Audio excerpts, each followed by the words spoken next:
বিবাহের পূর্ব প্রস্তুতিমূলক কয়েকটি পরামর্শ আপনাদের সামনে নিবেদন করতে চাই। বিবাহের জন্য বিবাহেচ্ছুক মানুষের সবচেয়ে বড় এবং প্রথম প্রস্তুতির বিষয় হলো নিজেকে মুত্তাকি, পরহেজগার, পাপের কাজ এবং আল্লাহর অবাধ্যতার কাছ থেকে দূরে থাকার মতো মানুষ হিসেবে গড়ে তুলতে হবে। আমরা সবাই চাই আমাদের জীবনসঙ্গিনী যিনি আসবেন তিনি যেন ফেরেশতার মতো একজন ভালো মানুষ হন। আমরা যদি তাই চাই তাহলে নিজেদেরকে সর্বাগ্রে ভালো মানুষ হিসাবে গড়ে তুলতে হবে। কারণ আল্লাহ রাব্বুল আলামিনের সাধারণ নিয়ম হলো যে ভালো মানুষের সঙ্গে আল্লাহ রাব্বুল আলামিন ভালো মানুষ মিলিয়ে দেন। যদিও ব্যতিক্রম বিচ্ছিন্ন ঘটনা অনেক সময় ঘটে, আল্লাহ তাআলা অনেক সময় পরীক্ষার জন্য সেটি করে থাকেন বা অন্য উদ্দেশ্যে আল্লাহ তাআলা করে থাকেন। যেমন আমরা দেখেছি যে ফেরাউনের মতো খারাপ মানুষের ঘরে আসিয়ার মতো ভালো মানুষ আল্লাহ রাব্বুল দান করেছেন।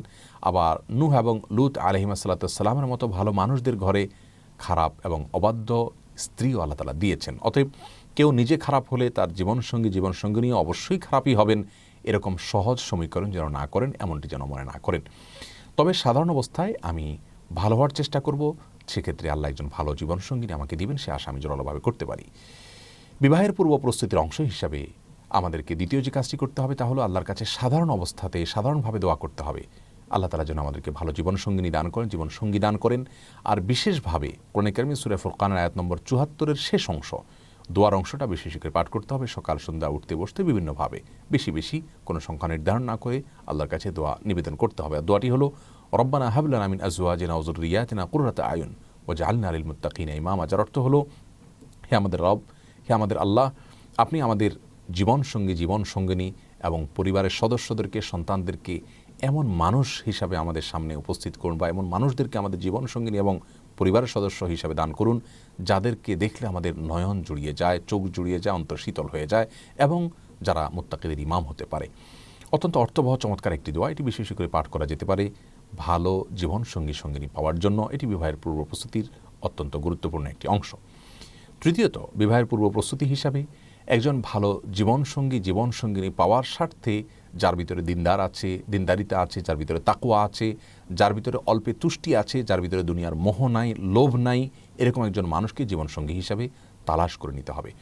আজকাল আমরা প্রত্যেকটা মানুষ, নারী হোক পুরুষ হোক, বিবাহের ক্ষেত্রে আমরা চেষ্টা করি, ছেলেরা চান শুধুমাত্র রূপ এবং লাবণ্য যেন থাকে, সে বিষয়টিকে প্রাধান্য দেন।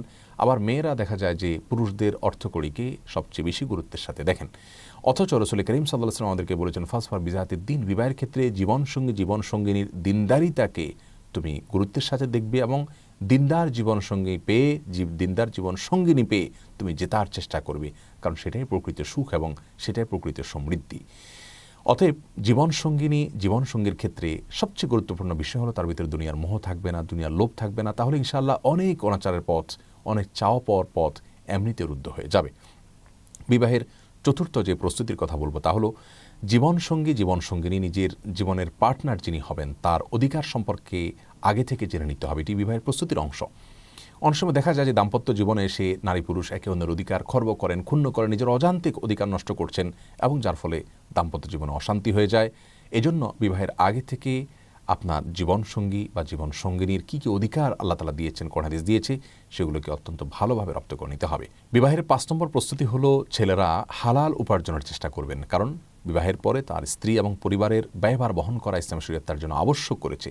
যিনি স্ত্রী এবং পরিবারের ন্যূনতম ব্যয়ভার বহন করার ক্ষমতা রাখেন না, ইসলাম শরীয়ত তাকে বিবাহের নির্দেশ দেয় না, বরং তাকে বিবাহের বিকল্প হিসাবে সিয়াম বা রোজা রাখার পরামর্শ দেয়। অতএব বিবাহের পূর্ব প্রস্তুতি হিসাবে হালাল উপার্জন করার চেষ্টা করতে হবে। হালাল উপার্জন মানে লক্ষ লক্ষ কোটি কোটি টাকা উপার্জন করা নয়। আপনি যদি অল্পে তুষ্ট থাকবেন, দুনিয়ার প্রতি মোহ নয় এমন জীবনসঙ্গিনী আপনি নেওয়ার বিষয়ে সিদ্ধান্ত নিয়ে থাকেন, তাহলে সেক্ষেত্রে আপনার হালাল উপার্জনের ডেফিনিশন অত্যন্ত সংক্ষিপ্ত হবে। কোনো রকম জীবন ধারণ করার উপায় আপনি জোগাড় করতে পারলে সেটি আপনার হালাল উপার্জন হিসাবে বিবেচ্য হবে। একইভাবে মেয়েদের জন্য বিবাহের পূর্ব প্রস্তুতি হিসাবে গৃহস্থলী কাজকর্মগুলোকে ভালো করে রপ্ত করে নিতে হবে। অনেক সময় আজকাল দেখা যায় যে দাম্পত্য জীবনে এসে গৃহস্থলী কাজ না জানার কারণে স্বামীর সাথে বনিবনা হয় না, বোঝাপড়ার সমস্যা তৈরি হয় এবং সুখ এবং শান্তির ঘাটতি দেখা যায় পারিবারিক জীবনে। এই জন্য গৃহস্থলী কাজগুলোকে রপ্ত করে নেওয়া এটা মেয়েদের বিবাহের পূর্ব প্রস্তুতির অংশ। ৬ নম্বর প্রস্তুতি হলো বিবাহের আগে থেকে তালাকের মাসাইলগুলো ভালো করে জেনে নিতে হবে। কি পদ্ধতিতে তালাক দেওয়া জায়েজ, কোনভাবে তালাক দেওয়া নিষিদ্ধ, কোন সময় তালাক দেওয়া যায়, কোন সময় তালাক দেওয়া যায় না, তালাকের কথা বলার আগে কতটা সাবধানতা অবলম্বন করতে হয়, তালাক কত স্পর্শকাতর বিষয়, এই বিষয়গুলোকে আগে থেকে জেনে নিতে হবে। বেশিরভাগ পরিবারে দেখা যায় যে তালাক দেওয়ার পরে সে আফসোস করেন, আক্ষেপ করেন এবং বলেন যে আমি তো আসলে জানতাম না, এজন্য বিবাহের আগে থেকেই তালাকের মাসআলাগুলো জেনে নেওয়া, জেনে রাখা এটা দোষণীয় নয়, বরং এটি ভালো বিষয় এবং এটি বিবাহের অত্যন্ত গুরুত্বপূর্ণ একটি প্রস্তুতি বলে আমরা মনে করি।